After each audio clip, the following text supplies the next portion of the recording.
पर्दे में रहने दो, पर्दा ना उठाओ, पर्दा जो उठ जाएगा पोल खुल जाएगा, पर्दा ना उठाओ, पर्दा ना उठाओ।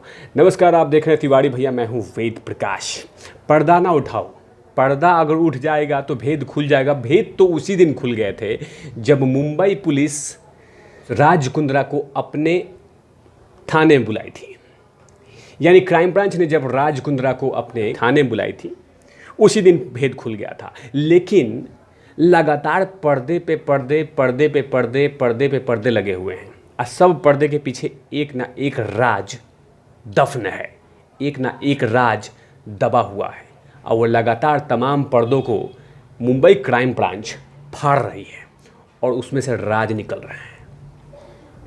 मैं बात कर रहा हूं कि जब क्राइम ब्रांच शुक्रवार के दिन जब शिल्पा शेट्टी के घर किनारा, जो उनका फार्म हाउस है, वहाँ पे जब पहुँची थी बंगलों के पास, तो राज कुंद्रा और शिल्पा शेट्टी को आमने सामने बैठाया गया था।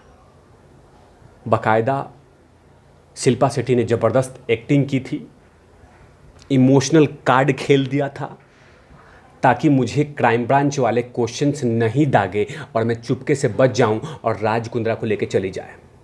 ऐसा ही कुछ सिनेरियो हुआ था। लेकिन अब एक और रिपोर्ट आ रहा है कि राज कुंद्रा और शिल्पा शेट्टी जब बैठाए गए थे सामने तो काफ़ी सारी तीखी नोक झोंक हुई थी और मैंने बहुत सारे वीडियोस में कहा है कि दरारें पड़ने शुरू हो गई हैं, खटास पड़ने शुरू हो गई हैं। तभी तो ये सूत्र बता रहे हैं, ये इन्फॉर्मेशन बता रही है, ये जानकारी आ रही है कि राज कुंद्रा और शिल्पा शेट्टी के बीच में क्राइम ब्रांच के सामने तीखी नोकझोंक, तुम किया, तुम किया, तुम किया, तुम किया, तुम किया, अरे तू है झूठी, अरे तूने पाप किया, अरे तूने पाप। इसी तरह लहजे में क्राइम ब्रांच के सामने लगातार तीखी नोकझोंक होती रही और वहाँ पे कुछ ऑफिसरों ने बीच बचाव किया, हेलो हेलो, नहीं नहीं ऐसे नहीं। अब उसमें इसी तरह से हुए बिकॉज लगातार राज कुंद्रा के खिलाफ हर मामलों की पोल खुल रही है, हर मामलों की पर्दे से जो राज हैं उनको हटाए जा रहे हैं।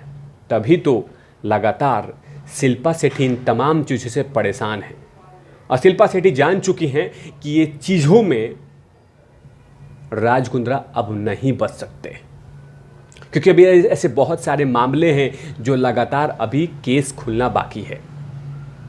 एक और एजेंसी दस्तक देने वाली है और जब वो दस्तक देगी तो राज को दस्त लग जाएगी। मैं बात कर रहा हूँ ईडी की, इन्फोर्समेंट डिपार्टमेंट की बात कर रहा हूँ। और जब ईडी किसी के अंदर दस्तक देती है तो अच्छों अच्छों की पतलून गीली हो जाती है, क्योंकि जब वो एजेंसी इंटर करेगी और बहुत सारे पैसों के लेन देन के बारे में जानकारी करेगी तो और भी भेद खुलेंगे, क्योंकि क्राइम ब्रांच सिर्फ पॉर्न वीडियो की जो जानकारी है, अश्लील वीडियो की जानकारी निकाल रही है, बाहर कर रही है। लेकिन जब ईडी पहुंचती है तो उसमें बहुत सारे जानकारियां बाहर निकलेगी कि कौन सा खरीदारी होती थी, क्या इसमें ड्रग्स के मामले हैं, क्या ड्रग्स में इन्वॉल्व थे, क्योंकि राज कुंद्रा के जो उनका पास्ट है वो किसी न किसी कंट्रोवर्सी में पूरी तरह से डूबे हुए हैं।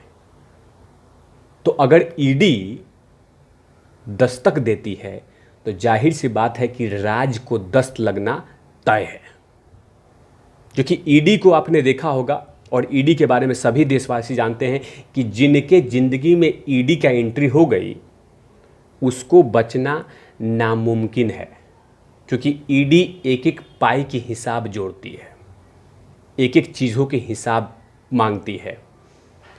इसी से अब राज कुंद्रा की और परेशानी बढ़ जाएगी, क्योंकि वो हर एक पाई का जो हिसाब ईडी मांगेगी और पूछेगी और साथ में शिल्पा शेट्टी को भी जवाब देना पड़ेगा।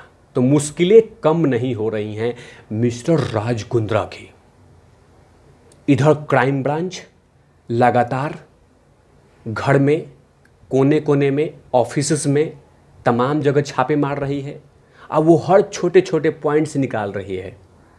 अब वो इकट्ठा कर रही है और ईडी लगातार ये अब चलते हैं हम सीधे राज कुंद्रा के लाइफ में। ईडी लगातार इन तमाम मामलों पे नज़र बना के रखी है कि कब मैं एंट्री लूँ, क्योंकि जो ट्रांजैक्शन हुआ है, वो जो पैसे इधर से इधर हुआ है, उन तमाम चीज़ों की जानकारी ईडी लेना चाहेगी। क्योंकि बात आई है कि सट्टेबाजी की, जाहिर सी बात है कि इस तरह के गुड़क धंधे में जो उगाही हुई है पैसों की, उस उगाही के पैसे को किसी पाप में लगाया जा रहा था, जिसका डिटेल ईडी को नहीं था, इनकम टैक्स को नहीं था, आयकर विभाग को नहीं था। और आयकर विभाग अब जानकारी लेना चाहेगी कि आखिर ये कहाँ तक तार जुड़े हुए हैं। क्या सिर्फ सट्टेबाजी ही था कि वाइट पाउडर का भी मामला कहीं नज़र आ रहा है? क्योंकि जब जब ईडी की मामले की छानबीन होती है या ईडी दस्तक देती है, तो बहुत सारे ऐसे ऐसे राज निकलते हैं जिसकी कोई अंदाज़ा नहीं लगा सकते। शिल्पा शेट्टी और राज कुंद्रा को यह पता चल चुका है कि अब बाहर निकलना फ़िलहाल के लिए मुमकिन नहीं है, क्योंकि जाहिर सी बात है, क्योंकि केंद्रीय जांच एजेंसी की नज़र ऑलरेडी लगातार हर मूवमेंट पे है। वो देख रही है, भांप रही है, सोच रही है कि कब अटैक करना है, कब इनसे पूछताछ करना है। वो तमाम चीज़ों की प्लान बनाना शुरू हो चुकी है।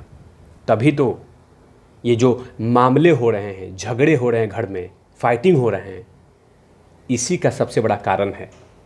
क्योंकि कहीं ना कहीं किसी न किसी थ्रू से, किसी न किसी द्वारा से शिल्पा शेट्टी जी को पता चल गया है कि अब बहुत सारी एजेंसियां अब सामने आने वाली हैं और पूछताछ करने वाली हैं, और बहुत सारे राज खुलने वाले हैं जो राज अभी भी दफन है। अभी तो मुंबई क्राइम ब्रांच अपना काम कर रही है, वो अपनी जिम्मेवारियों को निभा रही है। अभी ईडी की दस्तक तो अभी शुरुआत हुई नहीं है। जब उसकी दस्तक होगी तो बहुत सारे पोल और बहुत सारे कुकर्म देश के सामने आएंगे। देश में चल रहे गुड़क धंधे की लिंक कहाँ तक जुड़ा हुआ है और इस पैसे को कहाँ कहाँ लगाया जाता था, पाप के पैसे को कितने पाप और बनाए जाते थे, ये तमाम चीज़ों की जानकारी ईडी निकालेगी। क्योंकि ईडी पूरी तरह से इन तमाम मामलों पे नज़र बना के रखी है, और जाहिर सी बात है कि करना भी चाहिए। क्योंकि इस तरह के लोग देश ही नहीं बल्कि उन तमाम समाज को धोखा देते हैं जो समाज इनको अपना आइडल मानती है, अपना आदर्श मानती है।